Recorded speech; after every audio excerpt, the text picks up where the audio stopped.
Change होतील. नवीन रणनीती आखली जाईल. मध्यंतरापर्यंत कावदेवी भातसई हा संघ किती गुणाने 4 गुणाने आघाडीवर आहे. सुंदर असा खेळ पाहायला मिळाला. आतापर्यंत जेवढे सामने झाले त्याच्यामध्ये हा जो सामना आपल्याला निश्चितच या ठिकाणी प्रेक्षणीय असा सामना पाहायला मिळतोय. ग्राउंड नंबर 2 वर याच्यानंतरचा होणारा सामना माउंट कार्मेल कोर्लाई विरुद्ध मरी आई सुडकोली. दोन्ही संघांनी नोंद घ्यायची आहे. हा सामना संपताच आपण लगेचच हजर राहायचा आहे. ग्राउंड नंबर 2 वर जो चालू सामना आहे जागमाता काकळकर विरुद्ध जय बजरंग सारसोली हा सामना संपताच ग्राउंड नंबर 2 वर चला माउंट कार्मेल कोर्लाई विरुद्ध मरी आई सुडकोली दोन्ही संघांनी तयार राहायचं आहे. तसेच ग्राउंड नंबर 1 वर नूतन चेहर विरुद्ध ब्राह्मणदेव गडवाड दोन्ही संघांनी तयार राहायचं आहे. अरे तुम्ही बसायचा इथं तर काय संपला टाइम.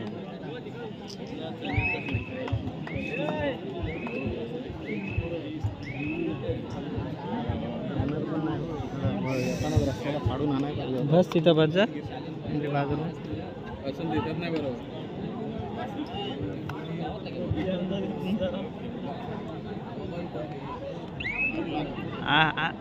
रे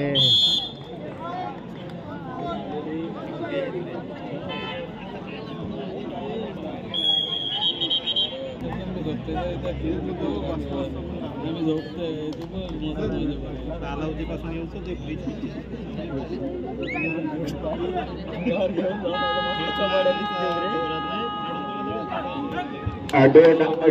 रेट पाहायला मिळते. नागाव भातसई संघाकडून एक सुवर्ण संधी असणार आहे ते नागाव संघाला निश्चितच पकड करण्याची. हा ऍडव्हान्स टॅकल आणि सक्सेस. सुंदर एक गोल निश्चितच भर पडते या ठिकाणी. तर चिंचमाता बोरली या संघाचा कर्णधार जर कुठे असेल तर आपण समालोचक कक्षाशी संपर्क साधायचा आहे. चिंचमाता बोरली या संघाचा कर्णधार आपण समालोचक कक्षाकडे यायचं आहे. जितू कांबळे यांच्याशी संपर्क साधायचा आहे. चिंचमाता बोरली संघाचा कर्णधार. सुंदर असा सामना पाहायला मिळतोय. ग्राउंड नंबर 1 वर आतापर्यंत मला वाटते भातसई संघाची 5 गुणाची आघाडी या ठिकाणी पाहायला मिळते. निश्चितच या सामन्यामध्ये थोडंफार आगेकूच करताना दिसतंय ते निश्चित भातसई संघ. आणि ग्राउंड नंबर 2 वर सुद्धा एक चुरशीची लढाई पाहायला मिळते. जागमाता काकळकर जय बजरंग सारसोली दोन्ही आपले शेजारी संघ पाहायला मिळतात. एका मुरुड तालुका आणि रोहा तालुका या दोघांमध्ये दोन्ही संघांमध्ये ही लढत पाहायला मिळते. ग्राउंड नंबर 2 वर ही सुद्धा सुंदर बोनस पाडण्याचा अटेम्प्ट केला होता, प्रयत्न केला होता, पर्यंत फसला जातो परंतु दिला जाते बोनस. सुंदर बोनस पाहायला मिळाला सारसोली संघाकडून. दोन्ही साईडला जसे सामने पाहायला गेले आता मात्र प्रेक्षणीय सामने पाहायला मिळते. चांगला असा खेळ पाहायला मिळते. खास करून भातसई संघाकडून कुठलीही चुकी न करता निश्चितच ज्या पद्धतीने परिकाष्ठा परिश्रमाची ज्या पद्धतीने लावले नाही या ठिकाणी निश्चितच दिसून येते. आपल्याकडे असलेला सातत्य सराव भातसई संघाकडून पाहायला मिळते. आपल्याकडे असलेले अनुभव ज्या पद्धतीने नाव गाजलंय ना त्या पद्धतीने खेळ सुद्धा करून दाखवतोय भातसई संघ. नागाव संघाला सामना जिंकायचा असेल तर कुठेतरी आक्रमक प्रवित्र पाहायला मिळाले. पुन्हा एकदा डायरेक्ट मध्ये एक मजबूत बाजाचा खेळाडू कशी चढाई करणार, आपल्या संघाला विजयाच्या दिशेने पूर्णपणे नेणार का. हे डुआर डायरेक्ट 4 कशी लढत पूर्ण.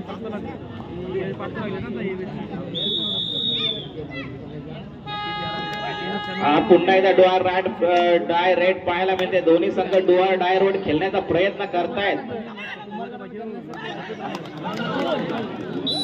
हा फसलाय, प्रयत्न फसलाय. अँकल होल्ड करण्याचा प्रयत्न होता. अँकल हॅटनी घडतंय काय तर पुन्हा 2 गडी बाजत आहे. म्हणाला होतं की हा कमबॅक करण्याचा सुवर्णसंधीचा लाभ घेतील का आणि जवळजवळ त्याच्यामध्ये सक्सेस होतो. 1 गुण प्राप्त केल्यानंतर एक टॅकल केल्यानंतर पुन्हा एकदा चढाई 72 सुंदर 2 गुण प्राप्त करतात. आपल्या संघाला पुन्हा एकदा पराभवाच्या छावणीतून खेचून काढतात विजयाच्या दिशेने. फक्त 2 गुणांची लीड पाहायला मिळते ती म्हणजे भातसई संघाचे. आता कुठेतरी सामना फसतोय का भातसई संघाचा निश्चितच पाहायला मिळेल. वागेश्वर रोड या संघाचा प्रतिनिधी अथवा खेळाडू कोण असेल तर ताबडतोब त्यांनी आमच्या स्टेजवर संपर्क करा. वागेश्वर रोड आपण उपस्थिती दाखवलेली आहे. आपला प्रतिनिधी ताबडतोब भेटायला पाठवा. तसेच बोरली पंचायतन अलकेश धुमाळ कुठे असाल तर ताबडतोब स्टेजवर येण्याची विनंती करत आहोत बोरली संघाचे. अंतिम स्थितीत असलेला ग्राउंड नंबर 1 वर भागसे विरुद्ध दर्यावर्दी नागाव. बघूया दोन्ही तुल्यबळ संघ, दोनच मोरे राहिले ते राम लक्ष्मण. बघूया चढाईवर आलेले दर्यावर्दी संघाचे आणि अतिशय सुपर ट्रॅकल मला वाटते 2 गुण मिळाले आहेत ते भागसे संघाला. दोघात पकड झालेली आहे. जिस्माता बोरली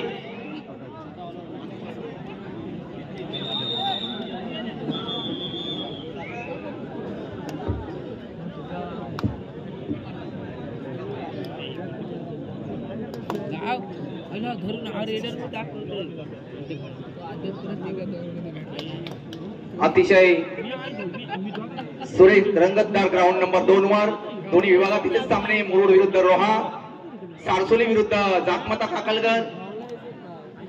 बऱ्याचशा वर्षानंतर पुन्हा एकदा उभारीला आलेला आहे जाकमता काकलगर हा संघ आमच्या शिरगाव ग्राउंडवर बऱ्याच वर्षानंतर दिसण्यात आला. मला वाटते आमचा साईनाथ क्रीडा मंडळ शिरगाव हे 1971 ला मुंबई मध्ये रजिस्टर आहे. 1971 पासून साईनाथ क्रीडा मंडळ शिरगाव अगदी कबड्डीमध्ये अग्रेसर आहे आणि ही शिरगावची कबड्डीची पंढरी आपल्याला पाहायला मिळते. ते आज सतत 25 वर्षे या ग्राउंडवर साईनाथ क्रीडा मंडळ शिरगाव, साईनाथ ग्रामस्थ मंडळ शिरगाव याच्यातून बरेचसे खेळाडू मला वाटते आताच 7 सातामकर पुन्हा एकदा रायगड जिल्ह्याला निवड झाली. या आधी सुद्धा चंद्रकांत घोडे, कैलास पनवेलकर असे दिग्गज खेळाडू परशुराम भाऊजे यांची निवड झालेली होती. म्हणून या साईनाथ क्रीडा मंडळाला कबड्डीची पंढरी म्हणून संबोधलं जातं. नावलौकिक घ्यावं तेवढंच कमी. सतत 25 वर्ष कबड्डीचे सामने अनेक भागातून मुरुड, रोहा, अलिबाग, श्रीवर्धन, कर्जत, उरण म्हणून येणाऱ्या टीम खेळाडूंचे प्रदर्शन इथे पाहायला मिळतं. ते नावाजलेले खेळाडू असतात. आता सुद्धा मला वाटते मगाशी यशवंतकर मधून एक मुलगा आपला सूरज रायगड मध्ये खेळतोय सध्या. यशवंतकर संघाचे सुद्धा हार्दिक अभिनंदन. असेच खेळाडू निर्माण झाले पाहिजे. क्रीडा संकुलात आपले मुलं गेली पाहिजे. या उद्देशाने प्रॅक्टिस म्हणून प्रत्येक ठिकाणी संघ खेळायला आली पाहिजे. आणि या जिल्ह्याने रायगड जिल्हा असोसिएशनच्या मान्यतेने भव्य कबड्डीचे सामने नेहमीच भरवले असतील. ते साईनाथ ग्रामस्थ मंडळ व महिला मंडळ शिरगाव यांच्या विद्यमाने आज सुरू आहेत. त्यासाठी साईबाबा उत्सव सोहळ्यानिमित्त ज्या कबड्डीचे सामने आयोजित केले आहेत त्याचे संपूर्ण बक्षीस दिले आहेत ते ऍडव्होकेट महेश मोहिते, भाजप जिल्हा सरचिटणीस दक्षिण रायगड. प्रथम पारितोषिक आहे अंतिम विजेत्यास 25,000 आकर्षक चषक, द्वितीय पारितोषिक 15,000 आकर्षक चषक, तृतीय पारितोषिक 7,000 आकर्षक चषक, चतुर्थ पारितोषिक आहे 7,000 रोख रक्कम आकर्षक चषक करून सन्मान.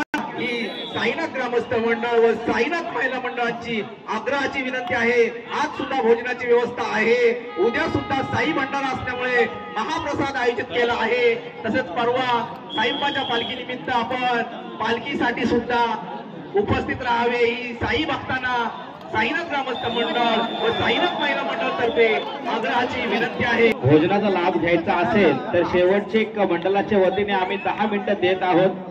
ज्याला कोणाला भोजन करायचं बाकी असेल त्याने लवकरात लवकर आपण सभागृहामध्ये जाऊन शाळेमध्ये जाऊन आपण भोजनाचा आहे. त्याच्यानंतर पूर्ण जेवण बंद करण्यात येणार आहे. प्रेक्षकांना तसेच खेळाडूंना विनंती असेल जे कोणी बाकी असतील आमच्या मंडळाच्या वतीने आपल्याला कळकळीची विनंती आहे. जे कोणी जेवण करायचे बाकी असतील त्यांना पुन्हा एकदा विनंती करतोय की आपण येत्या 10 मिनिटांमध्ये जाऊन लवकरात लवकर भोजन करून घ्यायचं आहे. हॅलो.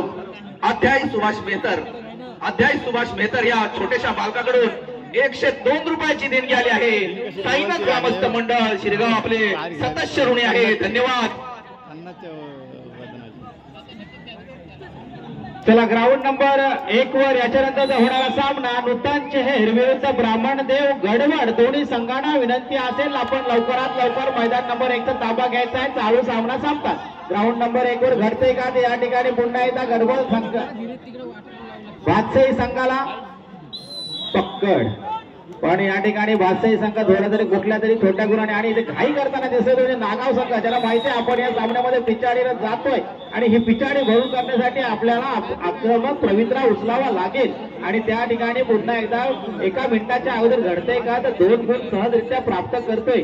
सुंदर अशी पकड पाहायला मिळाली, तेवढी चपलाईची पुन्हा एकदा चढाई पाहायला मिळाली, ती म्हणजे नागाव या संघाकडून 2 गुण आणि मला वाटते 6 गुणांनी फक्त पिछाडीवर असतील आणि इथे काही शुल्लक मोहरे बाकी असतील आणि या सामन्यामध्ये थोडंसं कुठेतरी आपण पुढे जाऊन जिंकण्याचा विजयाच्या उंबरठ्यावर जाऊन पोहोचू किंवा हा सामना आपल्या बाजूने ही तर मजा असते कबड्डीची. पाहायला मिळेल कशा पद्धतीने खेळ करेल तो म्हणजे नागाव संघ. ज्या ठिकाणी गडबड संघ आपण पाहतोय की सामना अलगद जिंकला जाईल, परंतु नाही घडतंय काय तर निश्चितच सामन्यामध्ये पुन्हा एकदा एक गुण